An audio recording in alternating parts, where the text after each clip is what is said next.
This is the Shine On You Crazy Daisy podcast, and I'm your host, Trudy Simmons from the Daisy Chain Group, providing platforms and opportunities for businesswomen to be seen and heard. This platform is for the women entrepreneurs that want to hear the real stories of what it takes to be yourself and run a business with all the different hats that you might have to wear. Come and join the Shine On You Crazy Daisy membership, offering online networking, co-working, collaboration and monthly masterclasses for you to grow your knowledge. Go to thedaisychaingroup.com for more information. These are the platforms to hear and share the stories of the tenacious, the rebellious, and the resilient women that are working towards the future that they build for themselves and their families. Hello and welcome to the Shine On You Crazy Daisy podcast. I'm your host, Trudy Simmons, and I am joined today by the quite wonderful Sarah Fisher from Connective Family. Sarah, thank you so much for being involved in the book and the podcast. Please tell us about your business. Thank you. It's lovely to be here. We work with families. As a company, we work with families who are struggling with their kids' behaviour. So anything from a child who's maybe just feeling really anxious and isn't quite sure where they sit in the world, to a child who is showing their feelings in really big ways. So maybe really struggling, really defiant. Maybe they're getting a little bit aggressive. Maybe they're just really struggling with the world. So we work with parents and carers to help them connect and understand what's going on for their little person, or their not so little person, depending on how old they are, to really understand themselves and develop and become the person they're capable of being as a child. So, and reducing those challenges. That is an amazing business. And we're going to come on to the challenges of the last few years. But you also decided to adopt as a single woman. I did. What was your driver to do that, and what did you learn from the process? My driver, this is going to sound a bit odd, but I didn't want my own kids. I know that sounds a bit crazy. I'm not that way. I don't have that feeling, which sounds awful being a mum, but I didn't have that feeling. And I've done a lot of work with children in various parts of the world. And I just thought, Jay, what, actually, there's so many children who need a stable upbringing. I'm not going to bring another one into the world. And I kind of just made that decision. I suppose I was single and I was like, do you know what? This is the right thing for me to do. It's interesting. It wasn't a kind of a decision I've been thinking about for years and years. I kind of just was like, do you know what? This is the right thing to do. It's the right time for me in my life to do it. I'm going to do it. Wow. Yeah. And I didn't adopt a baby. I adopted a 7-year-old. So it's very different anyway. Right. I avoided the nappy stage, which was quite good for me. I don't really do the nappy stage. That was good. That's amazing. I didn't even think of that. So 7 years old. Yeah. And what did you learn from the process of adopting? The process itself is changed since I adopted a little bit. It's really hard emotionally. It's very intrusive. They want to know about every inch of your life. It does really make you think and reflect on kind of your own upbringing, because obviously that's an important part of parenting, isn't it? How you were parented has a huge impact on how you parent. But it does need to be like that. Yeah, it needs to be, because being a parent anyway isn't the easiest job on the planet. Parenting a traumatized child is just off the scale hard at times. So they need to make sure you're doing it for the right reasons, and that you've got the ability, I suppose, and I don't mean that horrible. It's not that some people don't, but it's very, very different. You're dealing with a child's trauma, because in England anyway, or in the UK, children who are being adopted have had horrendous starts in life. So you're dealing with the fallout of all of that as you parent, whatever age you adopt. So it's very different to kind of parenting a birth child. And obviously my son was 7. I didn't know him. He'd had 7 years of his life that I knew nothing about. Yeah. So yeah. It's an incredible process for you to go through and for anybody to take on board. But I would think that in that opening up that you have to do about all facets of your life, it must be incredibly raw for you to have to look at all of these things and think, can I do this? Is this the right thing? And a 7-year-old is different from a baby. All of those things that come into these bigger decisions of adoption. I don't know anybody else that's adopted, so it was really interesting when I read that. So I hope you don't mind me asking. No, I don't at all. And you're right, it is, because I parent differently to every one of my friends. because my son's needs are different. Now, if I'd had a birth child who was neurodiverse, so maybe has autism, ADHD, I'd be parenting slightly differently anyway. But you have to really think, can I handle it? The vast majority of families who adopt in the UK experience child-to-parent violence, which we did here.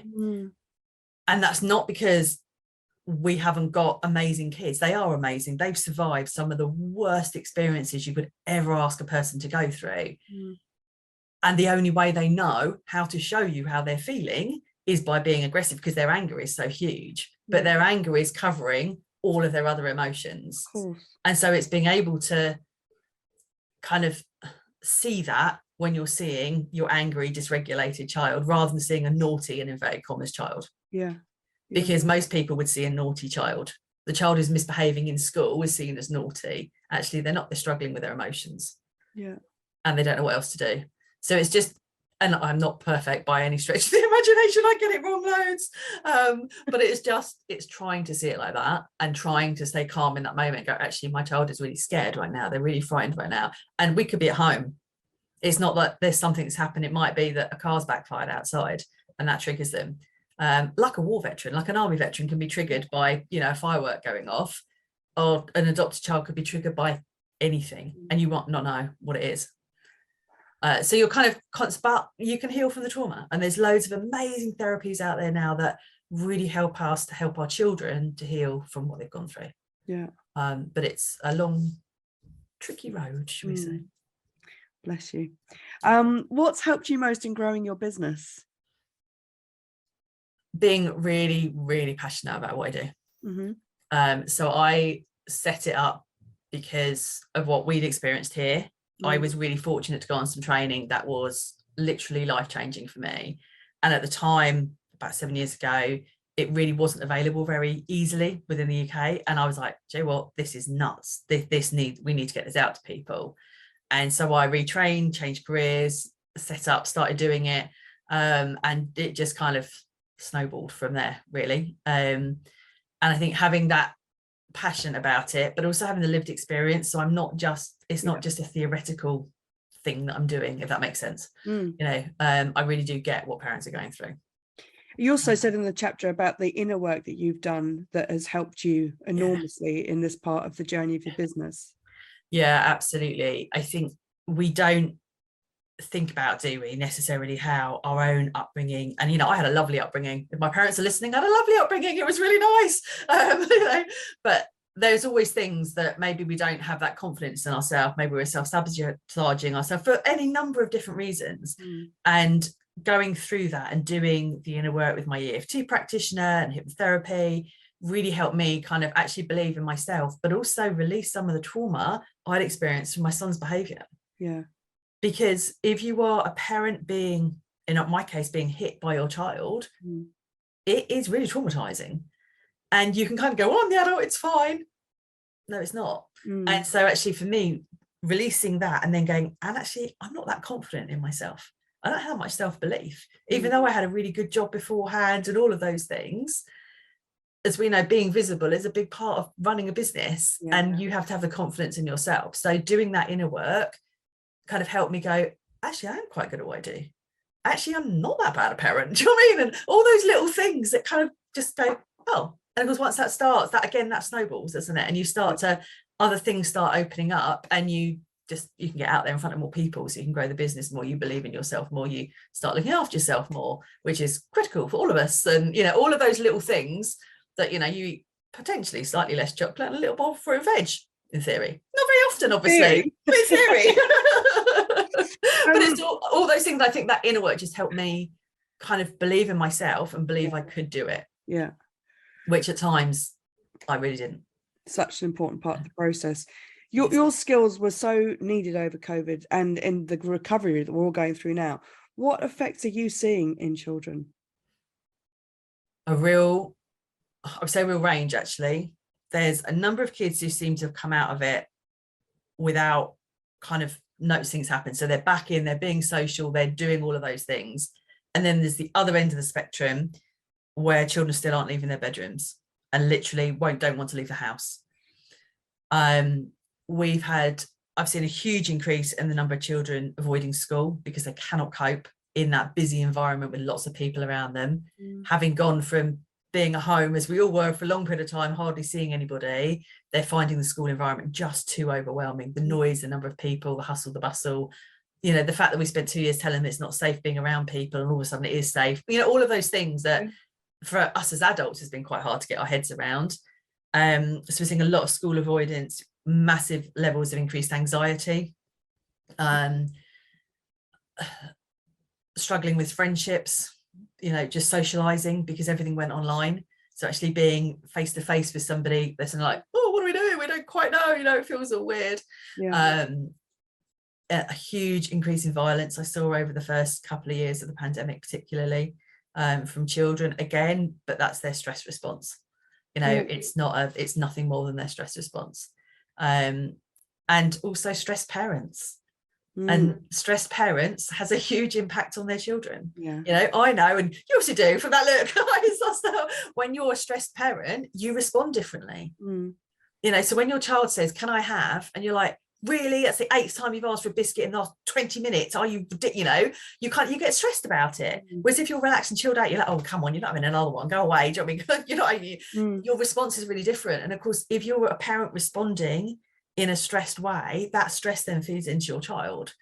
And that's not to say that's, you know, it's not going to damage them for life, but if we're doing it all the time, it has an impact on how they respond as well. I find this all so fascinating again, because with a 10-year-old child that was going to school from the age of, I don't know, 5 or whatever, 20% of their life we were in lockdown, not sure whether they were going to school, not going to school, whether it was safe, not safe, whether they were allowed people, not around people, whether they were turning up online and it wasn't working or it was working. 20% of their life for a 10-year-old. That's an incredible amount of time for them to just, for people to think that it's just, well, we're stopped now, everything's back to normal. That their normal is not going to be the same for a while. No, it's not. And you have some children, who were due to go into reception who didn't start school until year 2. And you just think, wow, okay. And teenagers who've lost those critical socializing years. My son is now schooled from home, and we don't homeschool because we did half a day of the first lockdown and agreed that wasn't going to work. One of us would end up in jail for murder, so we stopped doing that. And but he's at an online school because he's like, I just can't, I love my school, I love the teachers, but I can't cope with the number of people around me. And so he's now doing that, and he's flourishing again, and he's starting to come out of his shell and feel safe again. But you can't tell a child on a Friday it's okay to be at school, but a Monday you can't even leave the house because it's too dangerous. And not expect some sort of fallout from that. And that, you're right, it's that living in that level of inconsistency for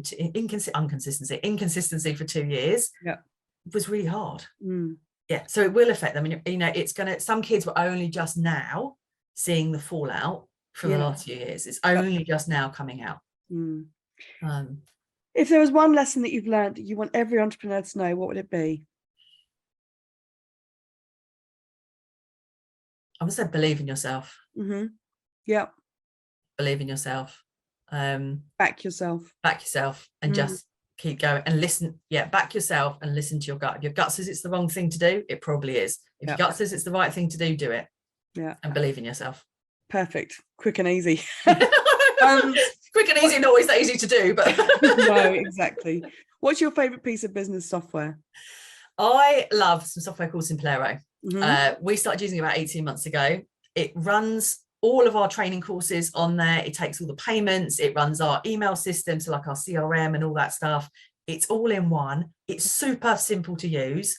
Even I can work it out, which is always a bonus. What buttons to press. The tech support is fantastic. They come back really quickly. I think about 7 days a week now they're working, and they're usually back within a few hours, and they'll talk you through it. They're fantastic. It's good. And it's not ridiculously expensive compared to other bits of software, given how much it does. Do you know what I mean? It does everything in one. Connects to Stripe, takes all your payments, all that kind of malarkey as well. So that is mine. It does that. Any automation I'm up for. It automates everything, and you can set up your funnels through it. You can do everything, and it's all. There's loads of it I can't even work out how to use yet. Do you know what I mean? Like, I don't use, and but it's whiz bang. It's brilliant, absolutely fantastic. Whiz bang. Yes. No better testimony. Sarah, you are doing an incredible job with Connected Family, and thank you so much for being involved in the book and the podcast. Thank you. It's really good to be part of it. Thank you for watching. If you like what you saw, please like the video and click the subscribe button for this channel for more inspiration. If you're a businesswoman looking for that community that will support you and lift you up, come and join the Shine On You Crazy Daisy membership, offering online networking, co-working, collaboration, and monthly masterclasses to grow your knowledge. Go to thedaisychaingroup.com for more information. And for even more inspiration, please go to the link under the video and get your copy of the Shine On You Crazy Daisy series of books with inspirational and motivating stories from businesswomen around the world.